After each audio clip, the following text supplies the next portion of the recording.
E aí pessoal, beleza? Voltamos para a nossa aula, né? Dessa vez aula de filosofia. Vocês já assistiram, né, pessoal, terceiro ano, aula de sociologia, agora a gente vai ver a aula de filosofia, certo? E aí o conteúdo, pessoal, que nós vamos trabalhar nesse período é um conteúdo que tem a ver com algo já visto por vocês na disciplina de sociologia, que tem ligação com a filosofia, que é política. Então nós não vamos falar mais do conceito de política, nós não vamos falar mais é, da organização do Estado, dos tipos de Estado, isso já foi visto, certo? O que nós vamos falar sobre política aqui é justamente as principais reflexões filosóficas acerca da política, ou as chamadas teorias políticas, tá certo? Que é o que está aí aparecendo aqui. Não, aqui. Que está aparecendo aqui. Cadê? Na tela de vocês, certo? Então vamos começar aqui, passar o nosso slide. Então, pessoal, opa, passei demais, volta. Ao longo da história, nós vamos perceber, né? Ao longo da história,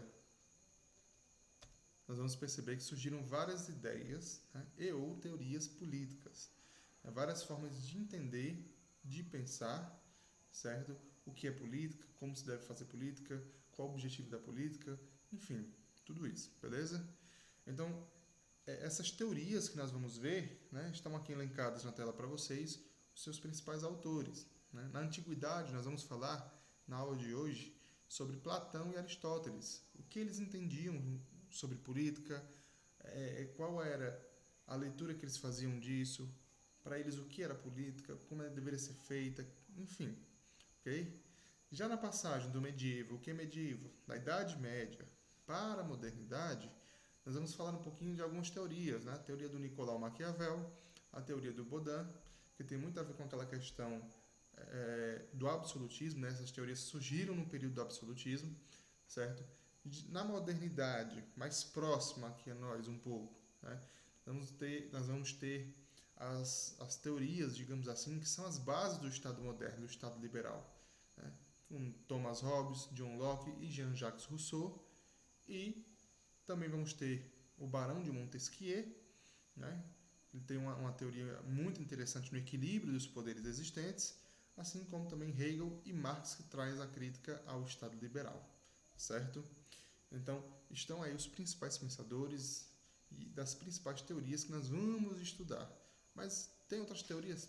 Pode ser que tenha, tem, aliás, né? Mas nós vamos nos deter nesses aqui, tá certo? Então vamos para o próximo. Eu só baixei aqui. Vamos lá. Na aula de hoje, como citei agora há pouco, nós vamos ver, né, falar um pouquinho sobre a teoria política de Platão. A teoria política de Platão é intitulada de O Rei Filósofo, tá certo? E aqui nós temos uma imagem na tela para vocês de Platão, ok? Então, pessoal, para nós entendermos, né, as ideias políticas de Platão, né, como ele entendia a política, como ele idealizava a política, nós precisamos compreender primeiro, né, como ele entende o ser humano e também a organização da própria sociedade, porque isso tudo está interligado, certo? Vocês entendendo como ele compreende o ser humano e a organização da sociedade, fica muito mais fácil para que vocês entendam o conceito, a ideia de política ou de organização política da parte de Platão, ok?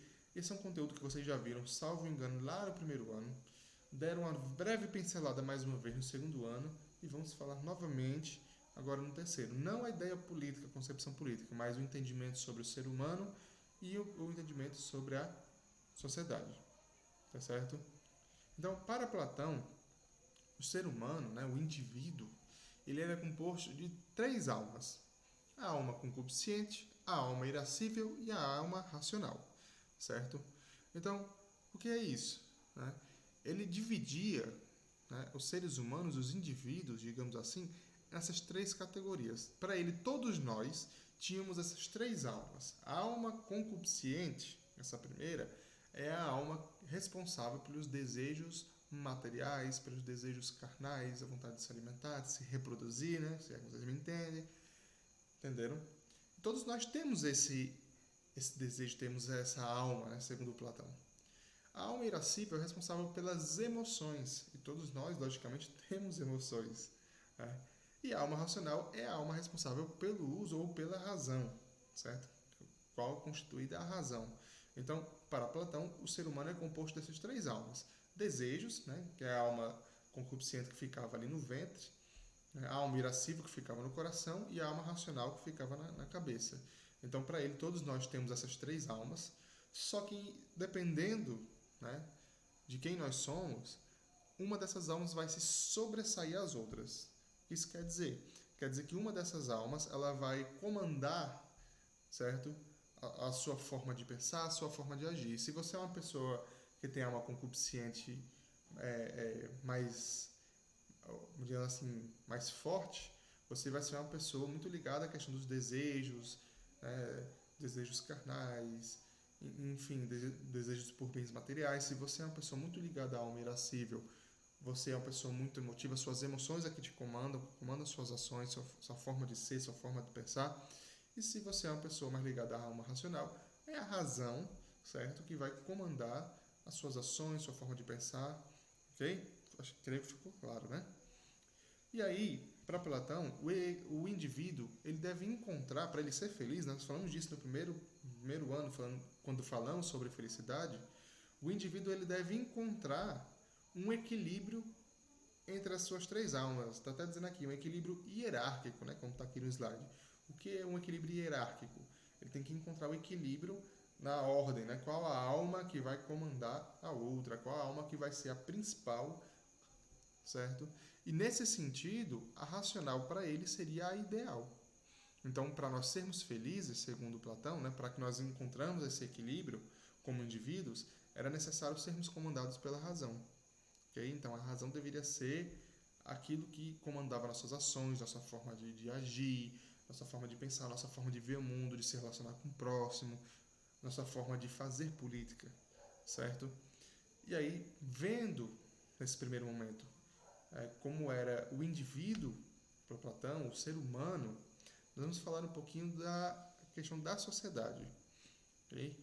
Então, a sociedade, segundo Platão, tem uma configuração semelhante ao indivíduo. Né? Era dividida em três grupos: né? O grupo dos produtores, o grupo dos guardiões e o grupo dos governantes.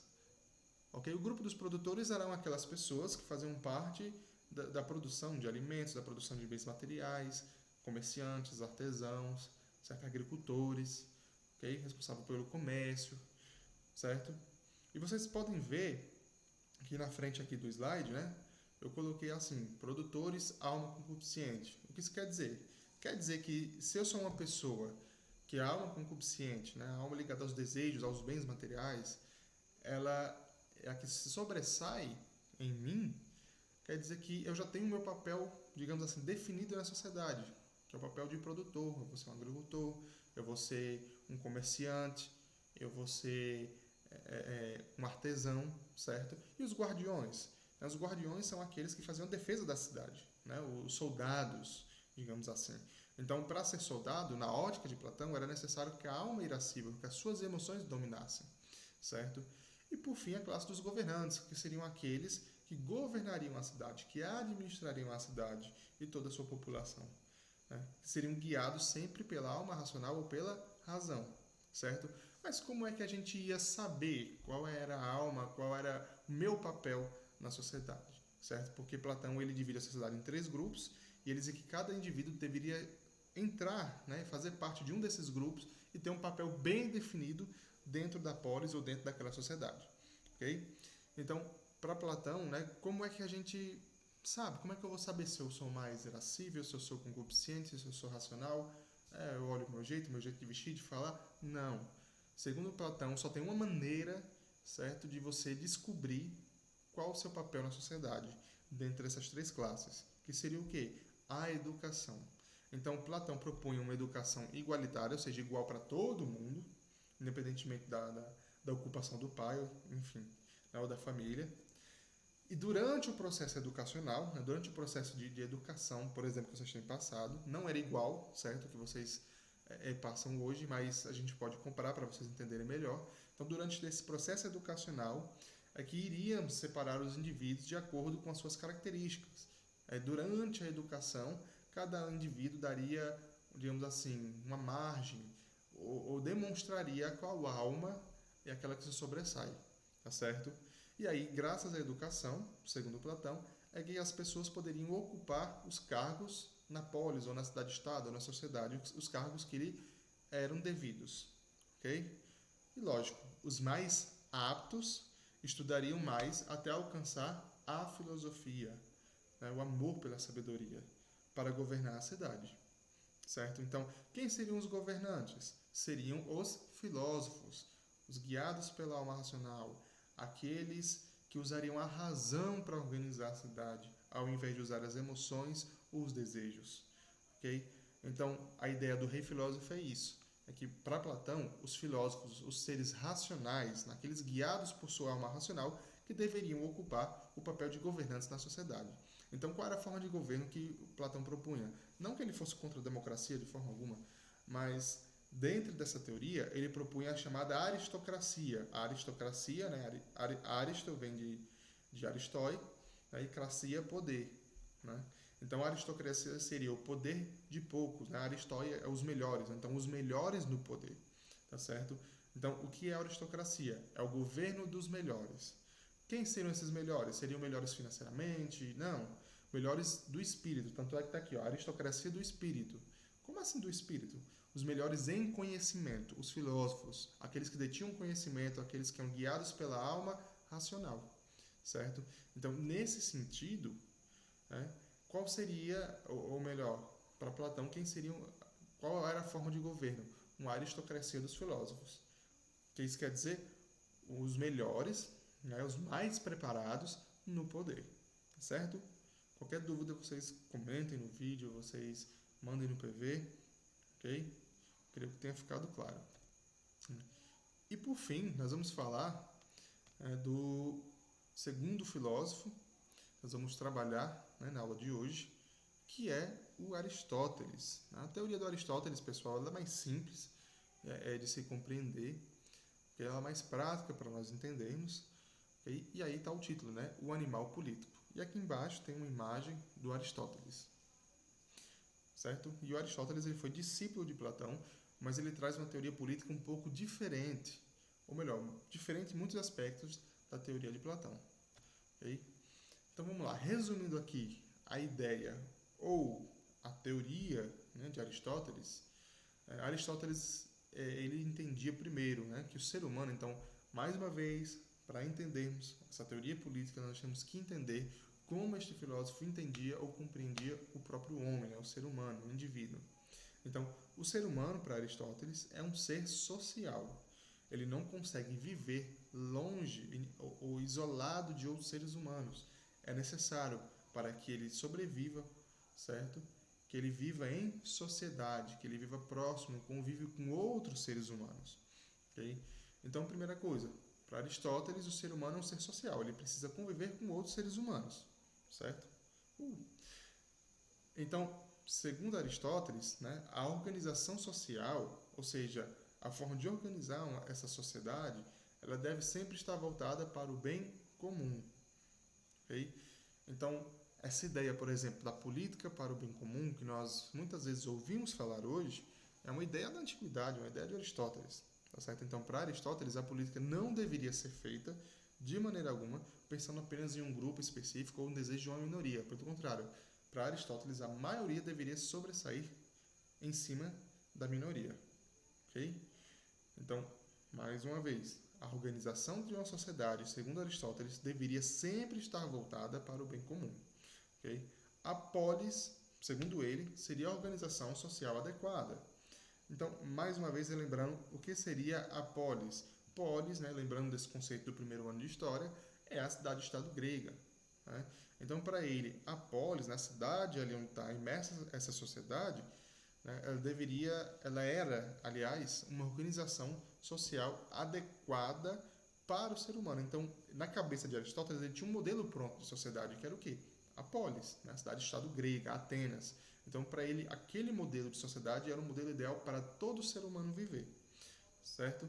E, segundo ele, né, pelo ser humano ser um animal social, naturalmente, ou seja, faz parte da nossa natureza querer conviver com outros seres humanos, necessitar da convivência de outros seres humanos, certo? E a polis, sendo essa organização social adequada para nós, né, ele via a própria polis, né, essa organização social, como um fenômeno natural. Então ele não entendia a cidade-estado grega, né, a sociedade que tinha em Atenas, a sua forma de organização, as construções, enfim, tudo que estava ali, ele não enxergava como uma construção do ser humano, mas ele via como um fenômeno natural, uma consequência natural, certo, da natureza humana que necessitava de uma sociedade.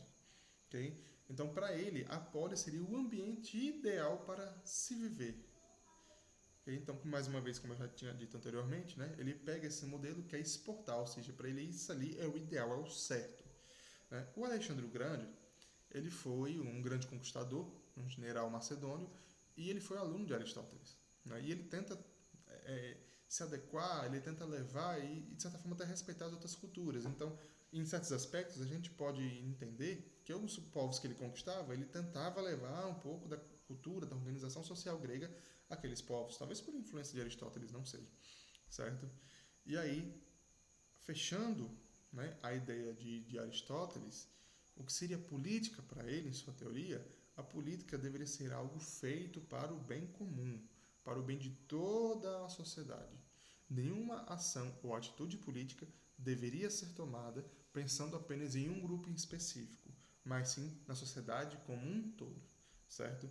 Isso existe ainda hoje? Em parte sim, né? Mas em grande parte não. Nós temos hoje uma política de muito interesse, né? Jogo de poder, interesses de poder político, poder econômico, poder ideológico, enfim, certo? Então, essas, pessoal, são as teorias que nós vamos ver na aula de hoje.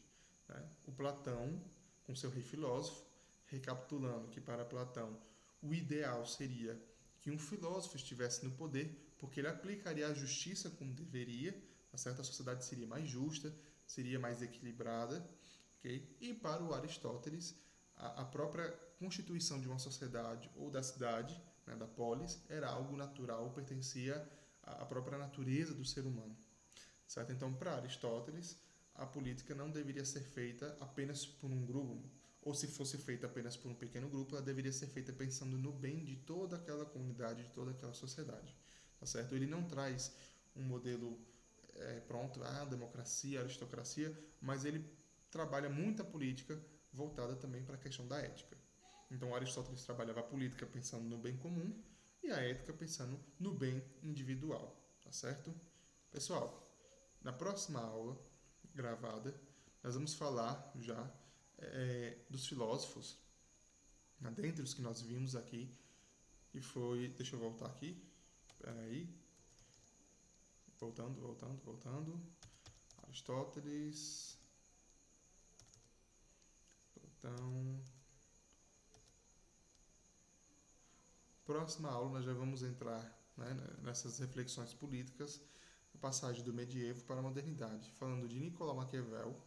Okay? Maquiavel ele traz esse conceito de política atual, e o Baudin, okay, que está muito ligado aos dois, à questão do absolutismo, que é a ideia dos reis terem poder absoluto. Okay?